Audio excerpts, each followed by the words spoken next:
بارك الله فيكم وجزاكم وأحسن إليكم. شيخ سائل كان وحو ليهي علماء الاعتصام يركلوا علماء بوحي ليهين علماء الولايات الإسلامية أهل أماهن إني فتوضان حقنا أماله كفاءة هذا ماله أرنكاس كورا شيخنا. بسم الله مربع عور دارتي وأنا فهم ويدا هذا في وده مركا إنها وضم بالنقونيس وحيلتها هاي لو قيبين لو حلو كلا قاضو فتوى أصل وحا إسكال عند الفقهاء والأصوليين إنك مجتهد كأه مجتهد مطلقة أو شروط له أو كتب الأصول بابك قدام بيلقاها الله أيها فتوى إسكال عند الفقهاء والأصوليين أكثر كوضة خاصة متأخرين طوضة مجتهد كان نوع عاسي صاحب الفتوى أنا وهذا كوغارن ما أدونك من نوع عاسة أدونك كوغارن ما هيو أنت أقونت إذا قام الصومالي وركد بجوجي marka haday iyagu ahal u noqon waayeen lil fatwa nin universal fadhiyana ahal lil fatwa oo ma aha haday iyagu u noqon waayeen nin dhiiqada isli ku rafanaya iyo sawijiya isli ay ku dilaacayaan asagoo ahal fatwa oo ma aha wa hadii markaasi loo laabto wixii ku qoraa fi kutub al-usul wal fiqh hadii la hawsha hawl suuragal ma waa shuruud ta'jiziya aan suuragal ahayn waxaa jira mujtahid daruura iyo mufti daruura iyo qaadi daruura iyo hawlaa jira ay noqotana kulligeen mafaati daruura iyo qudaatu daruura wadanahay iyo culama daruura wadanahay waxna dhaama markii la waayay ama meesha asoo ku soo iray inuu indha cadeeyo baynu indha cadeynaa inaan manaabirta fariisana ama indha cadeyna keeni mayso umadan ka aqoon badanahay ama aan u sarrayno waxaa laga yaabaa nin khaamil oo la ogeyn oo naga aqoon inuu adduunka maanta dhooban yahay joogaana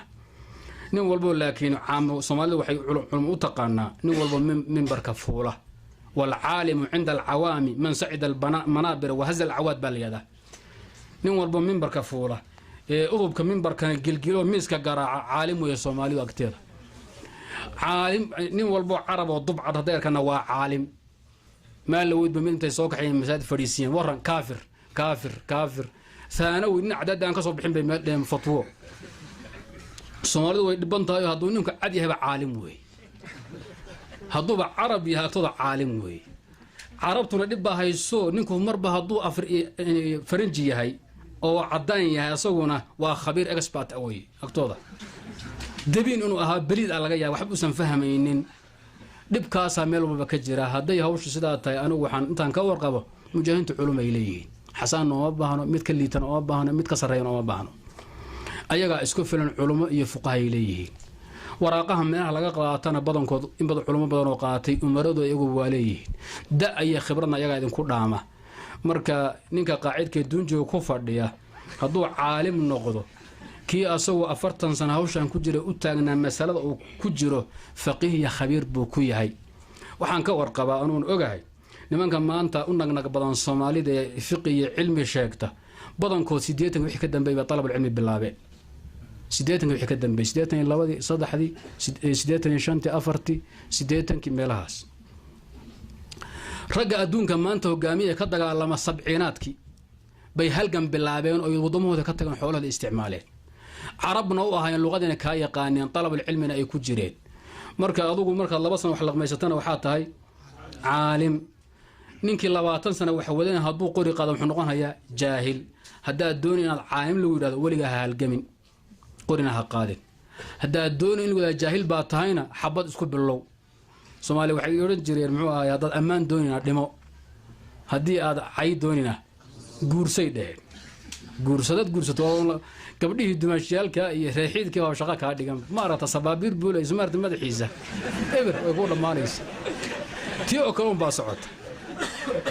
waxaan xusuustaa xilli la wada socday wadaad laha waa caalim waa faqih waa daahiyo bimacna kalima wadaad baa igu yiri wadaad baa waxaan ku wadaada la soo kulmay yeesha Ahmed Abdi Godona balkawar waa nin faqih oo caalim buuri daahiya بمعنى الكلمة بكل ما تحتمل هذه الكلمة بور ذكي فطن أوي أقوم كفران له محمد عمر درير بان ويدي أمير كورنا بر وأن فقيه ودادها صم أنت يقانا بور شاعر درير صمت قانا gurigaygaan ku weydiiyey inuu sheekh ismaaciil joogno laga yaabay rag toddoba ay joogeen waxaan ninkaa yaqaano isku qoys ahaay isku meel la ka yimid jaala daaroodna barihan way xagxagtaane waliba qoyska annagu aan ka dhalanay afsamay wuxuu waaye waa ka sii daran yihiin bal ka war ninka wuxuu ilaa 82 iyo 3 baan isnaqaanay marna anaaba duruus waa u akhriyi jiray waa nin daki oo caalima oo culimo Soomaali intay taqaana yaqaan wadaadaha Soomaali intay yaqaanaan ama ay qabsaan nin qabsan karo ku filan way sheekh Ismaan wuxuu sheegay inuu sidoo kale weydiiyay sheekh Mustafa Xaaji Ismaaciil Haaruun inta in la eg buu yiri wadaadna waxaa la weydiiyay ahlu baladihi iyo asxaabtiisa nin gariib ah waxba lama weydiiyo warkiisana wax badan laguma dhiso saadarteed الإمام البخاري مع حفظه وذكائه وإتقانه فنقص الله ضمبي وحال يهم في تراجم الشاميين لأنه الشام مو سنتين هدو تجنا لحظة عابرة سفر يربوها رجو يقانا ولا كل ما ولا رقم يبقى يقانا لكن فقهاء وحفاظ الشام الرواة الشام وكخل دماء في تراجمهم أوهام تقبلنا وقال وكنا قضية خديم البغدادي اللي قالنا وشاميين إن من مالك لكي يمدعوا آلس سوء أقون عائلتها علومي نمانكو لا يغا صفرا أنونا وأتحدى أنت هذكر ما كو عليي نمانكا وداديها الجماعة أدونك كهالجماعة نينكا يدوني بهالنقطة يعني خطك السلفي التيار السلف الجهاد اللو يقان مسألة فقهة أما عقيدة أو كأصل لجان هيان عن خلاف سائر أقبلها الله يكونه وحي كابل للجوجية شن سنة كوربان هذا نوال له مسائل خلاف أقبله والله نقاش رأي دورة تديكو طالع أنا أندورت متكلم مسألة عن خلاف أقبلين أي كم من هدينا يتبنون بها يتمنهجون عليها أو بها هلا يكونوا هذا محاضرات بنكو قبل ونقدينا لكن مسائل خلافية أو اجتهادية أو تقديرات يا مصالحية رؤية أركتك لدوان أي كفرنتهاي حقنا أن السكوب بإمكان هدانا مسألة عامة كرلانين أيانو كوغهاي حد جذب كبدن كينا وحكي مادة من القاعدة لا من المجاهدين هذا بالله توفيق بارك الله فيكم وأحسن إليكم